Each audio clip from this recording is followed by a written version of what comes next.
How's it going, everyone? Hope you're all well, looking after yourselves, all the usual stuff. Mr. Boulder back today with a album ranking video, and today I'm going to be talking about thrash metal legends Exodus. As far as I'm concerned, Exodus are one of those old school thrash bands. They're pumping out albums of extreme high quality still now. Very, very consistent discography. Quite a few albums to talk about here, so I'm not going to waste too much time. I'm going to get pretty much straight into it after the usual quick sip of coffee. Now, if you've seen my 10 terrible albums in your collection video, then this coming in last place should not surprise you in the slightest. But Force of Habit from 1992 for me is not a good album at all, hence it's bottom of the pile. Now, I've listened to this again this past week for doing this ranking. I have to say, it's not as bad as I used to think it was. I mean, obviously, my opinion hasn't changed much because it's still bottom of the pile. But when I listen back to this, yeah, not quite as bad as I remember it being. But there's so much filler on this, it's absolutely ridiculous. You've got John Tempesta on drums here. He replaced Tom Hunting, of course. This for me is, I think, Exodus bound down to record company peer pressure to put out something a bit more radio friendly. Because Metallica obviously had big success with the Black Album a couple of years before, so I think record companies were trying to sort of latch onto that big sort of big album money, you know, try and get bands to follow the Black Album route. Doesn't work here as far as I'm concerned. Still some good stuff on this though. First track, Thorn in My Side, is a good song. I do like that. Me, Myself and I is pretty cool. Title track, Force of Habit, is not bad. But then, to be honest, it's quite a while before you get anything else that's decent. Good Day to Die is really good. You got a cover on here of Elvis Costello's Pump It Up, which for me, the Elvis Costello version is much better. Feeding Time in the Zoo, not good song at all. And there's a couple of bonus tracks in there. Crawl Before You Walk, Telepathetic, not good. This is 15 songs, 2 of those are bonus, has to be said. But there's definitely not enough quality here to warrant 15 songs. Just doesn't need to be this long at all. Cut it down to 8 or 9, it probably would have been better. But just not a good album at all. Doing something a little bit more commercial sounding doesn't work for them. It's not a good album, hence it's bottom of the pile. Exodus is Force of Habit, not good at all. Easily their worst, in my opinion. Up next is Exhibit B. Exhibit B, The Human Condition. This came out about 2010, I think. Yep, 2010. This is the original press. Rob Dukes on vocals. This album is way too long. This clocks in at nearly 80 minutes and just doesn't need to be 80 minutes long. There's not enough decent material to justify 80 minutes of music as far as I'm concerned. When this is good, it's really good. There's some really good songs on this, but there's a lot of average stuff that just kind of passes you by. I mean, the Ballad of Leonard Charles, first track, is absolutely superb. Hammer and Life is good. Downfall is really, really good. Great riff in that song. Burn Hollywood Burn is really good. But then the rest of it is just okay. You know, there's nothing on this that's horrible in the slightest. But yeah, it's just, it goes on for a bit too long, drags its feet, needs to be shorter. Sounds good. As with all Exodus albums, some superb riffing on here. Rob Dukes' vocals are really, really good. He sounds great on this album. A lot of people not really a fan of Rob Dukes' era, but not me. I like his vocals. He fit well with Exodus. But yeah, this one dragged its feet a bit too much. Doesn't need to be as long. When it's good, it's really good. A lot of time it's just average, so hence it's so low down on the ranking. Up next for me is 1989's Fabulous Disaster. I know a lot of people would have this one much higher up, but for me, this is an album that's, when it's good, it's really, really good. But then there's some very average moments and then some absolutely pointless moments. The Last Act of Defiance, Fabulous Disaster, and Toxic Waltz, first 3 songs are absolutely killer. But then you've got Lowrider, which is absolutely pointless. I've got no idea what is on here at all. It doesn't need to be on here, not very good. Cage in Hell is okay. Side B kicks off with Like Father, Like Son, which is really good. And then you've got Verbal Razors, and you've got Corruption and Open Season, which are just okay songs. Verbal Razors is definitely better. But yeah, it's an album of two halves. When it's good, it's really, really good. Some of their best songs on this. But when it's not, kind of forgettable. And then the case of Lowrider, absolutely pointless. This is probably a big album for these guys. I think it's sold really, really well. Good album, but yeah, just take out the nonsense like Lowrider. It would have been much better for it. Everything sounds great on this. Great riffing, of course, as always. Zetro, Steve Zetro, Zusa sounds fantastic. Good album, but get rid of the nonsense, it would have been better. Up next is an album that doesn't seem to get a lot of love. It's 1987's Pleasures of the Flesh. This is the first one to feature Steve Sousa on vocals. My favourite Exodus vocalist, without a doubt. Yeah, this doesn't seem to get loads of love from the fans, and it doesn't get any love from the band either. I don't think they ever play any songs from this live. Not at all. I've seen them about 2 or 3 times. They've never played anything from this. This is an album where side A, it's all good, and side B, it's good and just average. But side A is absolutely killer. I love every song on side A. So we're talking Deranged, Till Death Do Us Part, Parasite, Brain Dead, Faster Than You'll Ever Live to Be. Really good, very, very strong side A. And on side B, Chemikill I really like, but the rest of the songs on side B are good. They're not terrible by any stretch of imagination, but they're just not as strong as side A, so it's a bit of a front-loaded album.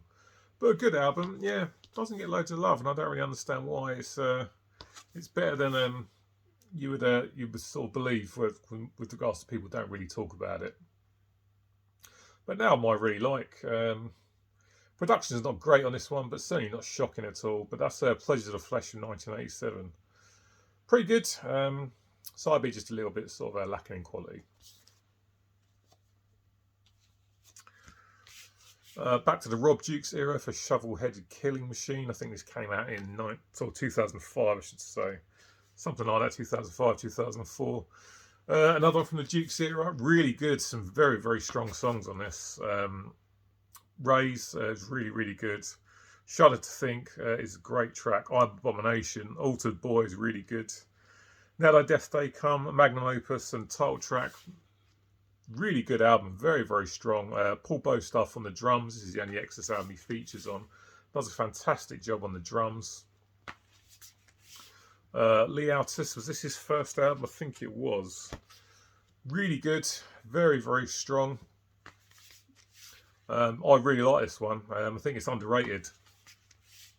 It's got that super crisp, super clean Andy Sneap production. I think Andy Sneap's the producer on this. Can't see it anywhere, but it sounds like it. Yeah, good album. Doesn't get as much love as I think it should. But I like it. Sounds fantastic. Decent production. Maybe a bit too overproduced. But I still really like it. Exodus' Shovel-Headed Kill Machine. Great stuff. Up next is Impacted Instrument from 1990.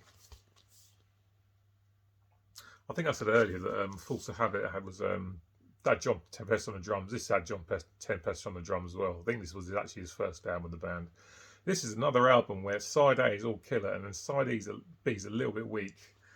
But Impacted Instrument title track I absolutely love. I think it's brilliant. AWOL's great. The Lunatic Parade, probably one of my favourite songs, or if not my favourite song on the album. Despite some lyrics are a bit shitty, the rest of the song's really good. Within the Walls of Chaos is great. Objection Overruled. Side A is all good. But side B just lets it down a tiny bit. I mean, Thrash Under Pressure, last song's really good. Stuff like Any Death Decides, Changing of the Guard, Heads They Win, Tails You Lose. They're decent songs. If they were up to the quality of side A, though, this would be a much higher up the list. But this is a good album. I like this one. Lucky to have an OG press of this one. Zetro on vocals, obviously. Great riffing from Gary Holt, as always, and Rick Hunolt. Good album. I like this one. Another one that doesn't get talked about loads when it comes to Exodus, but I really like it. Up next is Exhibit A. I can't remember the title. The Atrocity Exhibition. This is much better than Exhibit B as far as I'm concerned. Rob Dukes on vocals. Great, great album. Some brilliant songs on this. This one is done by Andy Sneap. Call to Arms, Riot Act, Funeral Hymn, all brilliant stuff. Children of the Worthless God. Soon as it was, it soon shall be. The Garden of Bleeding, Bedlam 1, 2, 3. This is definitely my favourite of the Dukes era.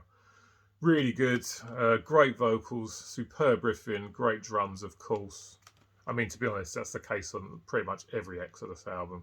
This one is really strong. I listened back to it this week. I forgot how good this was. Listened to it about 3 times in the end. This only clocks in about 6 or 7 minutes less than Exhibit B. But the songs are just better, and hence this one doesn't drag, whereas Exhibit B for me drags. This one doesn't. It goes by pretty quickly. Sounds great. Great riffs, great drums, good vocals from Rob Dukes. Sounds fantastic. And an underrated album in their discography as far as I'm concerned. Up next is Blood In, Blood Out from 2014. The return of Zetro on the vocals after the Rob Dukes era. Brilliant stuff. Listen to this again this week. This is such a good album. Absolutely love it. I mean, I like the Rob Dukes stuff, but when I heard Zetro's coming back, I was very, very happy about that. Superb stuff on this. Title track's great. Collateral Damage, another great song. Salt the Wound, Body Harvest, BTK, that's about Dennis Rader, the American serial killer. My Last Nerve and Numb. Honor Killings and Food for the Worms. There's hardly any bad songs on this album at all. There's just a couple that are average. The rest of it's all really, really good. It's just brilliant. A superb album. Great comeback from Zetro. He sounds fantastic on this. His voice is sounding better and better as far as I'm concerned. He really does shine on this album. Of course, the riffing's great, the soloing's great, the drums are fantastic. Like I said earlier, it's a case of all Exodus albums. But Blood In, Blood Out from 2014 is really, really good. I absolutely love this one. Very, very strong. They've released a few more that's just that little bit better. Me at number 3 then is their most recent album, Persona Non Grata, which came out just in November. Great stuff. I absolutely love this. This was my number 2 album of last year. It's really, really good. Again, Zetro sounding absolutely fantastic on this. Ferocious almost even. Just superb vocals from him. Again, the riffing's fantastic. Title track's great. Slipping Into Madness, Elitist, Prescribing Horror, Beatings Will Continue. Clickbait, Anti-Seed. There's only a couple of tracks on this that are average. The rest of it's all killer. I absolutely love this. I was really excited for this album when I heard about it, and when it turned up, it certainly delivered. It's just absolutely fantastic stuff. Such a good album. Yeah, I won't lie. When I listen to this and sort of Blood In, Blood Out, sometimes I really want to go back to that old school sort of more organic sounding production, because this is super overproduced, as a lot of thrash tends to be these days. I wouldn't mind them going back to the old school way of it sounding a little bit more organic, but a superb album, no doubt about it. Exodus's Persona Non Grata is my number 3. Number 2, now I nearly had this at number 1, but I decided I had to go at number 2. And it's their comeback from 2004, Tempo the Damned. I think it was 2004. Superb stuff. After a 12-year break, Exodus come back and deliver an absolute masterpiece, pretty much. Just absolutely superb stuff. This has got my favourite Exodus song on it. Kicks off with Star Spangled Banner, absolutely brilliant. And then my favourite Exodus song, War Is My Shepherd. Brilliant riffing, great soloing from Rick Hunolt and Gary Holt. Zetro back after a long time away and sounding absolutely fantastic. Other great songs. Forward March is brilliant. Love the chorus in that. The screaming in the chorus is superb. Still with a Fist, Thrown Down, Impaler and Tempo the Damned title track. This is really, really good. For me, it's only Throwing Down that's a little bit weak. A lot of people really love Impaler, and I do like Impaler, but I don't love it as much as others do. But it's just a great album. So many good songs. And what a comeback, you know, sort of mid-2000s thrash was making its way back. It's good to see a band like Exodus coming back and delivering the goods just as good as they were back in the 80s. This is absolutely phenomenal stuff. A superb album, really, really good, but only pipped to the number 1 spot by one other album. Now, it's probably a bit of a cliche to have this album at number 1, but to be honest, it really is that good and deserves to be at number 1. It is, of course, their debut, Bonded by Blood from 1985. This isn't an original, unfortunately. This is a really good High Roller Records reissue. Every time I see an original on eBay, it ends up going for serious money. And I'm happy with this reissue, to be honest. This does the job nicely. But fantastic stuff. What a way to announce yourself to the world with this. Paul Bailoff on vocals, who unfortunately passed away like 20 years ago now. Rest in peace, Paul. But just a collection of absolutely fantastic, memorable songs. Catchy stuff, great riffing as per usual, brilliant stuff. Title track is superb, Exodus is great, and then there were none. Love the riff and that main riff is superb. A Lesson in Violence, probably my favourite song on the album. Metal Command, great track again. Piranha is absolutely superb. No Love, Delivers to Evil, and The Strike of the Beast. There are no bad songs there. When I think of albums like Exhibit B, which goes on for 80 minutes, I think to myself, guys, just go back to doing it like this. 40-minute album, 45 minutes, it's over and done with. 8 or 9 songs, doesn't mess about, just goes in for the kill and just absolutely destroys. It's just a superb album. There's a reason why this is number one of a lot of people's lists, and that's because it is that good. Just phenomenal stuff, absolutely brilliant. Always going to be my number one. I listen back to everything. Like I said, I did briefly think about putting Tempo down to number one, but the more I thought about it and I listened to this again, it's like, no, this has got to be number one. Because for me, apart from No Love, which I find a tiny bit weak, the rest of it is all just absolutely killer. Superb, memorable songs, catchy songs, great riffing. Paul Bailoff is not my favourite Exodus vocalist, though. He's actually my least favourite, but he does a great job on this. But it's just an absolutely superb album, a classic album. Everybody knows this. If for some reason you don't know this, then I recommend you immediately check it out because it's superb stuff. It's just absolutely great. Lives up to the hype. Some albums I pick them up and I hear all these stories about them, and you listen to them and you're like, don't get what the fuss is about. Not the case here. This absolutely lives up to its reputation. Superb stuff. Exodus's debut, Bonded by Blood from 1985, is absolutely superb and needs to be in everybody's collection. So that's my number one, Exodus, Bonded by Blood, superb. Cheers for watching, guys. Much appreciated. So get in the comments. Let me know what you think about this album ranking. If you like the video, hit the like button and sub to the channel if you haven't already. Picked up a few new subs recently, so thanks, guys, and welcome to the channel. And, of course, thanks to everyone that's subscribed. It's very much appreciated. I'll be back soon with another video. But until then, I shall catch up with you later on. All right. See you guys. Take care. Bye.